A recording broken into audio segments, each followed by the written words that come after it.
Hi guys, ఎలా ఉన్నారు? మరో ఇంట్రెస్టింగ్ వీడియోతో మళ్ళీ మీ ముందుకు వచ్చాను.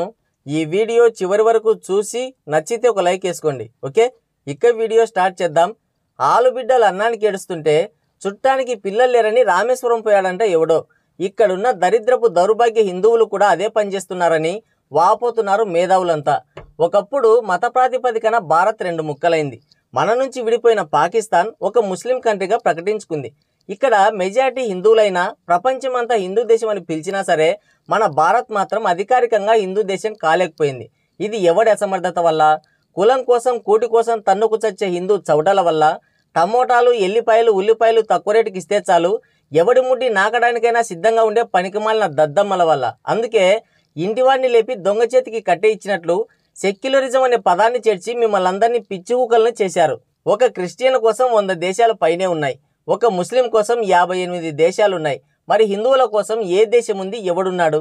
ఇంటి పేరు క్షీరసాగరం వారు, కానీ ఇంట్లో మజ్జిగ చుక్క గతి లేదని ఇంత పెద్ద హిందూ దేశంలోనే సాటి హిందువుకి నీకే దిక్కు లేదు, హిందూ దేవతల్ని అవమానిస్తే సోయలేదు.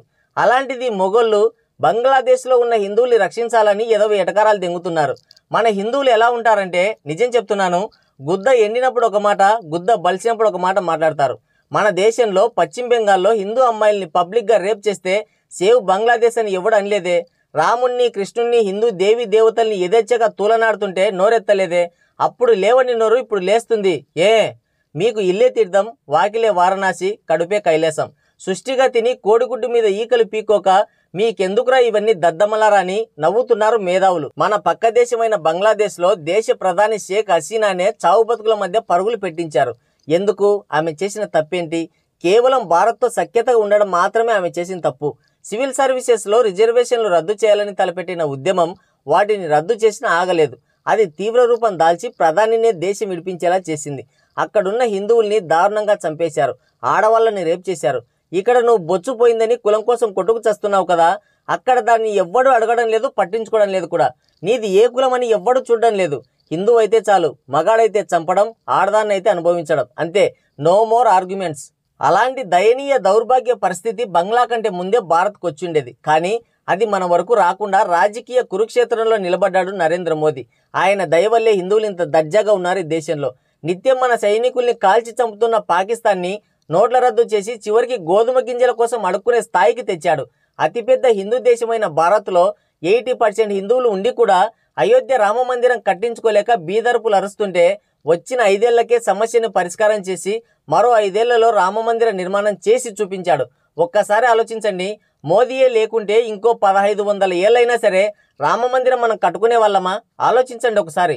ఆయన అధికారంలోకి వచ్చిన ఈ 10 ఏళ్ల కాలంలో హిందువులకి మాటల్లో చెప్పలేనంత ప్రయోజనం చేకూరింది. అందుకే మోదీ ఉంటే భారత్ విశ్వగురుగా, హిందూ దేశంగా, ధర్మదేశంగా రూపుదిద్దుకుంటుందని ఆయన్ని గద్దె దించడానికి విదేశీ శక్తులతో స్వదేశీ సైతాన్లు చాలా కుట్రలు చేశాయి.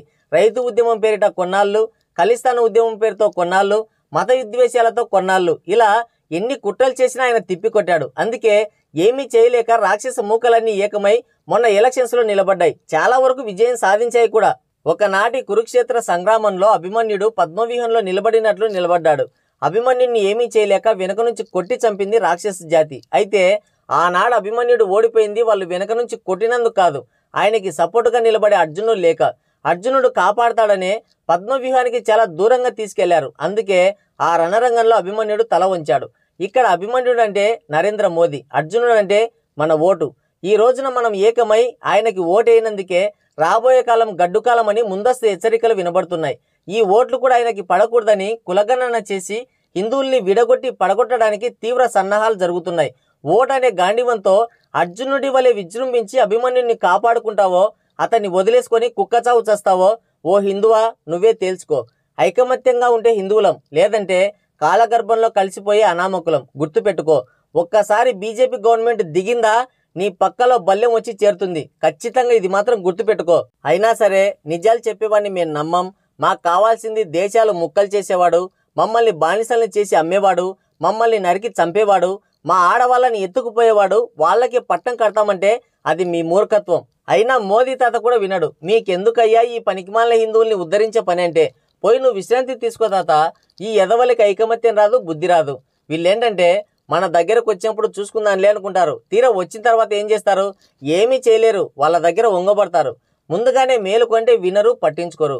నువ్వు నేను బాయ్ బాయ్ అని శాంతి వచనాలు చెప్తారు. ఎర్రి ఫ్లవర్ వేషాలు కూడా వేస్తారు. అయితే కన్నతి తలగడ కాదు, కళ నిజం కాదని మాత్రం గ్రహించరు. వీళ్ళు గ్రహించే నాటికి అంతా ముగిసిపోతుందని వాపోతున్నారు మేధావులంతా. మరి అభినవ అభిమన్యుడు మోదీ తాత ఉండాలా వద్దా అనేది కింద కామెంట్ సెక్షన్లో కామెంట్ చేయండి. సో గాయస్, ఇది వీడియో. మరోసారి మరో ఇంట్రెస్టింగ్ వీడియోతో మళ్ళీ కలుద్దాం. Thank you, take care, bye bye.